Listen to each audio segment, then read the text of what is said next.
Hello my 3D printer peeps, I'm sitting here with the Bambu Lab P2S. This is the successor to the P1S, which is the successor to the P1P. We are going to take her out of the box, put it together, set it up, and run a test print. Go ahead and free this printer of the box by removing the tape from the top. Be careful not to cut into anything. We don't know what's directly below the surface. I'm going to use a hex bit to gently cut the tape. I rest my case. There's a whole bunch of stuff just under the lid. Here's a little manual. You won't be needing this because you've got me.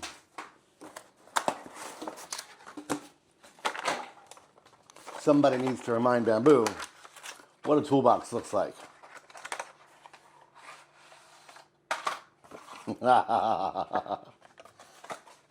Touché, Bambu. What I do is get cheap dollar store toolboxes, use a label printer to put the printer's name on it, and toss all the tools and accessories into that. This toolbox is really light. It does have one extra silicone boot, razors and screws to 3D print the scraper, a lubricating grease, this lubricating oil, the kind of nozzle declogger you'd expect to get in 1999, 2 double-sided Allen keys, and that's it. I'll keep the Allen keys out, even though I'll be using this tool as much as possible. Here's the foam off the top, and the printer is already exposed. Those of you who have set up a Bambu printer before know the tradition. Let's do it.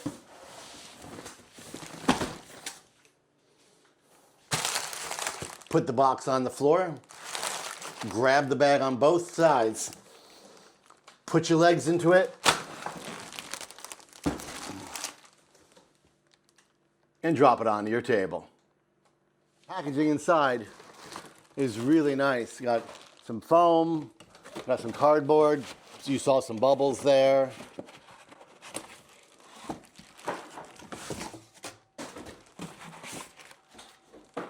And we even have reinforcing cardboard on all 4 sides. Very nice, Bambu. Having carefully set the packaging aside, we'll get this printer out of the bag.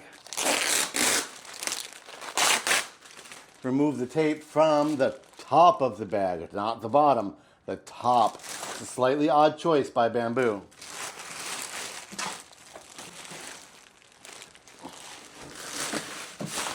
Slide the bag down and remove it with surgical precision. Here we are, absolutely covered in tape. The longer the tape sits on the printer, the more the adhesive on that tape will cure. Let's rescue this printer and get that tape off. My ears. Before you break the lid, pop it off, set it aside. If you are nervous tipping your machine over, use the foam that your machine was packed in.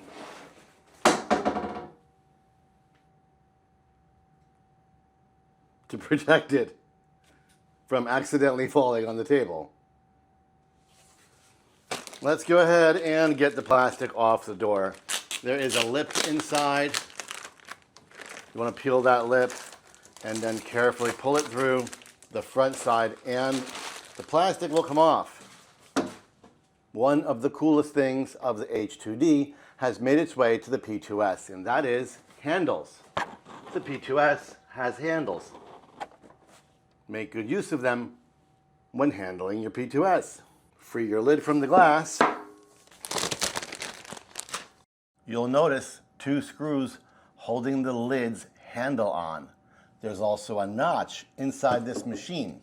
These screws nestle into that notch and keep the lid in place. Put the lid somewhere safely aside. You'll notice the AMS is nowhere to be seen. The AMS is inside the machine. Let's get it out. Reach on top here grab this piece of foam and discard it. Reach in again and remove this box. Right here is your AMS. Go ahead and remove the foam nestled between the case and the AMS. There's 3 pieces. Remove them carefully. Open the lid and remove this giant desiccant pack. Go ahead and remove this screw and this screw.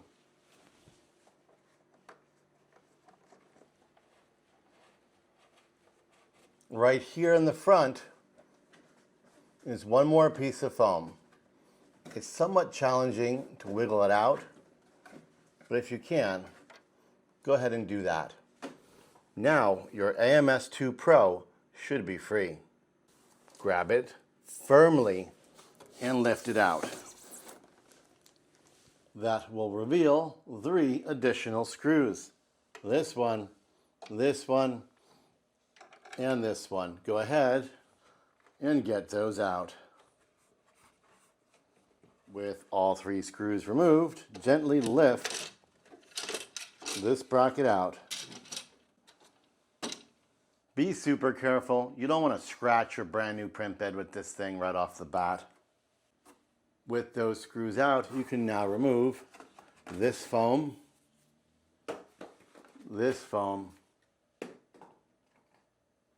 very carefully, this red lead screw protector, and this red lead screw protector. Simply pull it down, turn it around, and pop it off. Please avoid any unnecessary stress or touching of your lead screws. These lead screws are not installed into any kind of slot, housing, or bearing. They are free at the top. Grab a pair of snippers and snip these blue zip ties. Be very careful not to accidentally snip the belts, please, and remove them. Gently place 2 fingers behind the tool head and bring it forward. This will free up the final piece of foam. Be very careful. The lead screw is in between a channel on this foam. Slowly work it forward, then pick it up. The lead screw is in this slot. We do not want to damage it. I know you're just itching to remove the foam here in the front and there in the back, but we aren't going to do that yet. You are going to grab this hard piece of foam and work that out, and work this hard piece of foam out. If you find they are super tight, just leave them in. We'll remove them later. Have a look up here. We will install the screen. This tape needs to be removed. You're going to do it gently. Gently. Inside the cardboard box that came with your printer, you'll find the screen. Behind the screen, you'll find this slot right there. Go ahead and connect the ribbon cable. You will notice the teeth pointing this way. Stick those little teeth into these squares. Put your finger behind the screen, not on the screen, behind the screen. Use the screen to hold it in place and press with this finger to lock the screen in place. Go ahead and install the external spool holder right here. Simply line it up to this mount right here. Push it forward until it clicks. With the mount firmly in place, go ahead and snap this PTFE guide into the top like this.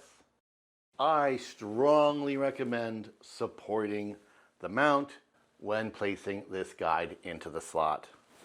Hiding behind the print bed is this hotbed lock screw. This screw must be removed before turning the printer on.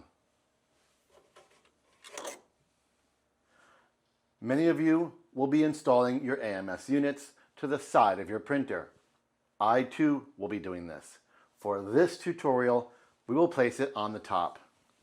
Reinstall the lid and place the AMS2 on top of your printer.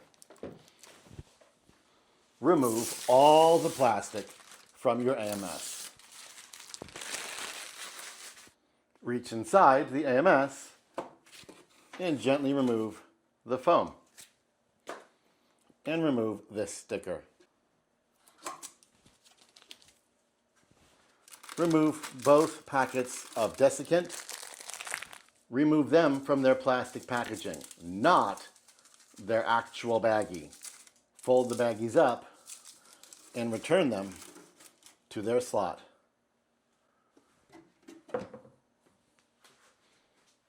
And we are back at the back of the P2S.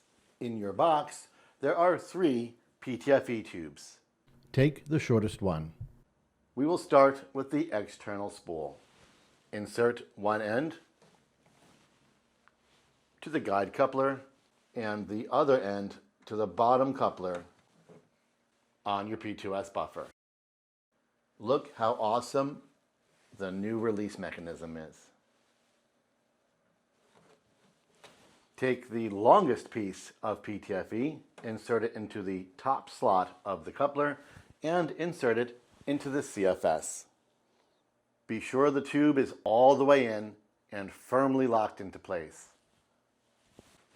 The remaining tube goes right here, and it's already on the machine.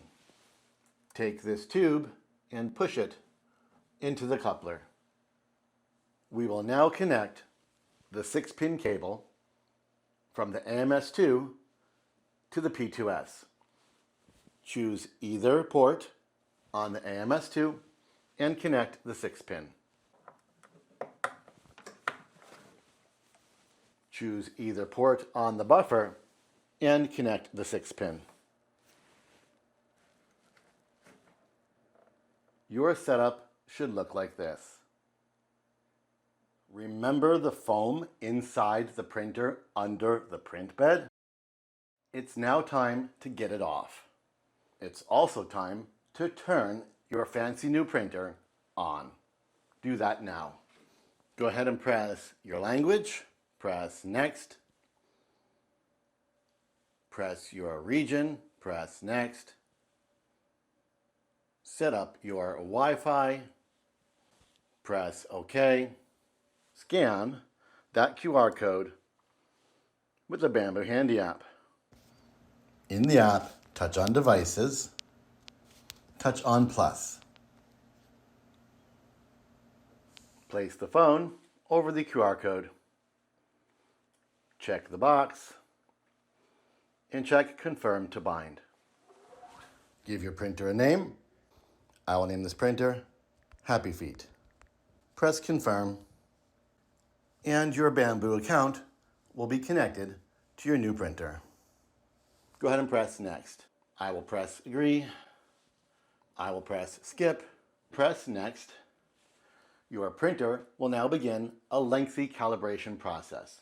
During this process, the bed will raise and we can remove the foam from underneath it. Press Start. Your hot end will freak out and then the bed will rise. When the bed rises, remove the foam. During this process, your tool head will freak out. You will hear lots of clicking, clanking, vibrating, and random movements. Don't worry, all of this is normal. I'll see you when this is done. You may go ahead and close the lid for this process.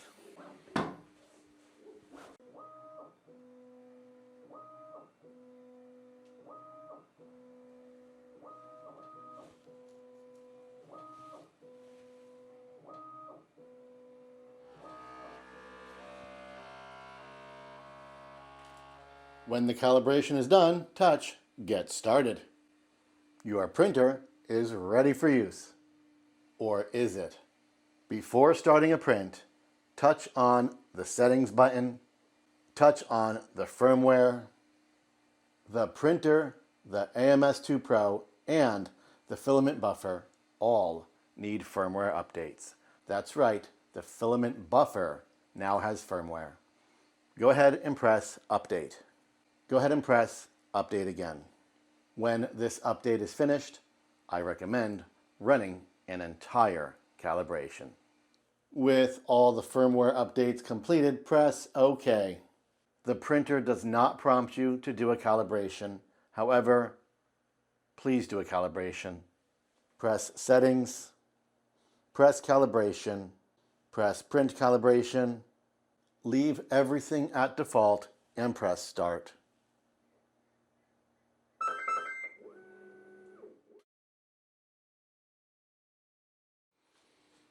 Our calibration is done, and it's time for our first test print. Here, behind the screen, the P2S has a USB-A port. This port requires storage in order to use Timelapse. To add storage to this port, you need to use a USB thumb drive.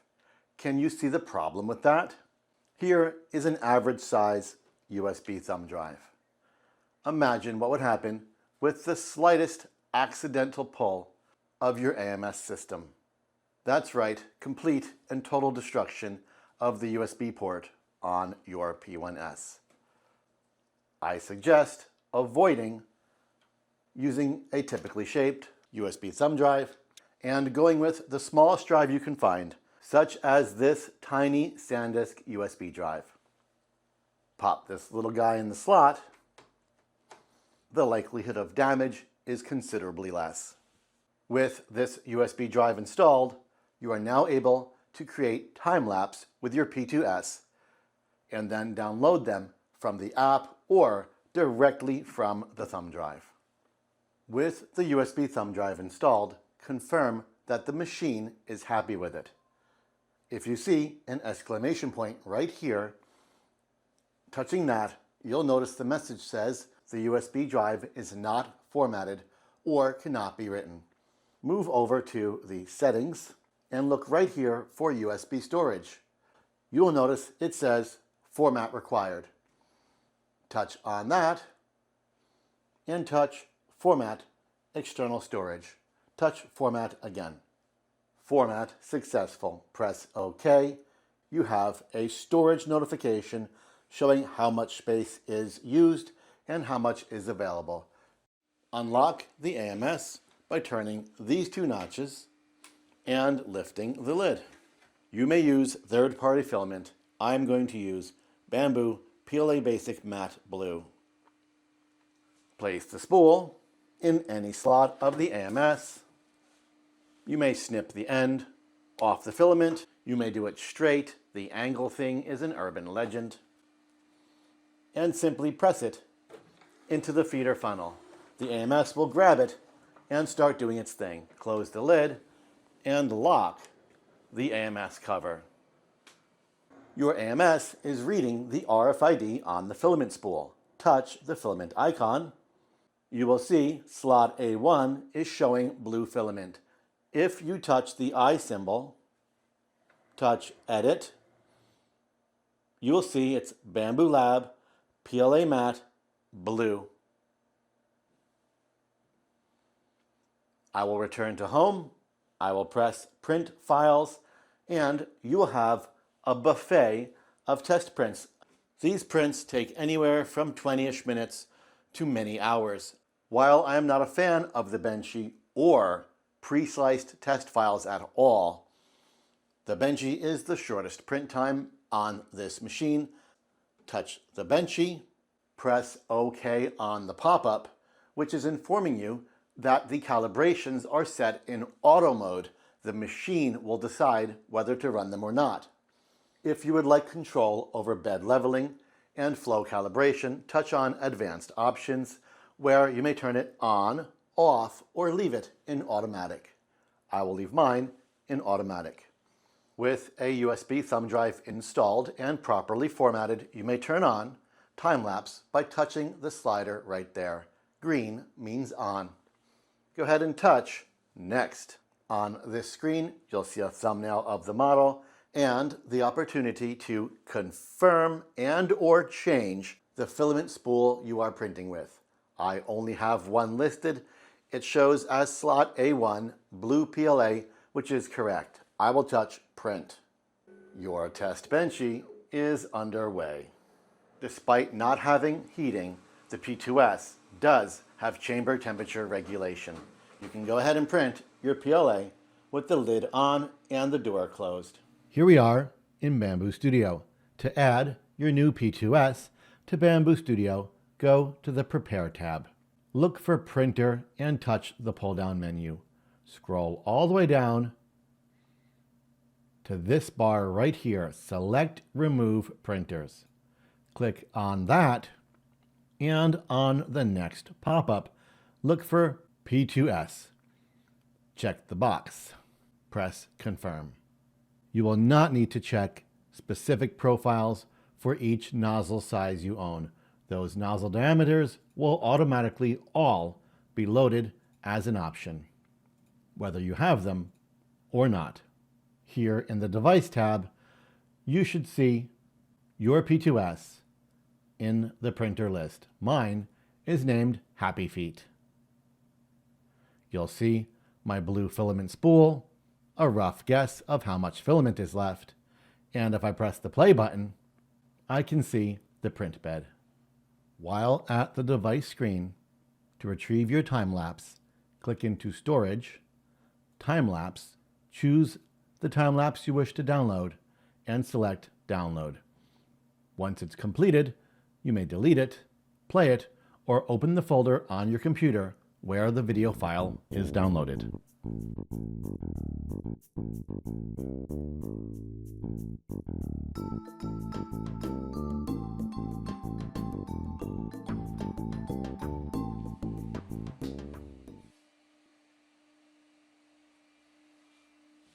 "24 minutes later, our Bambu Lab P2S has successfully printed a Benchy and is ready for use. I'm Mr. Greg. We just set up the Bambu Lab P2S, and you're on 3D Rundown.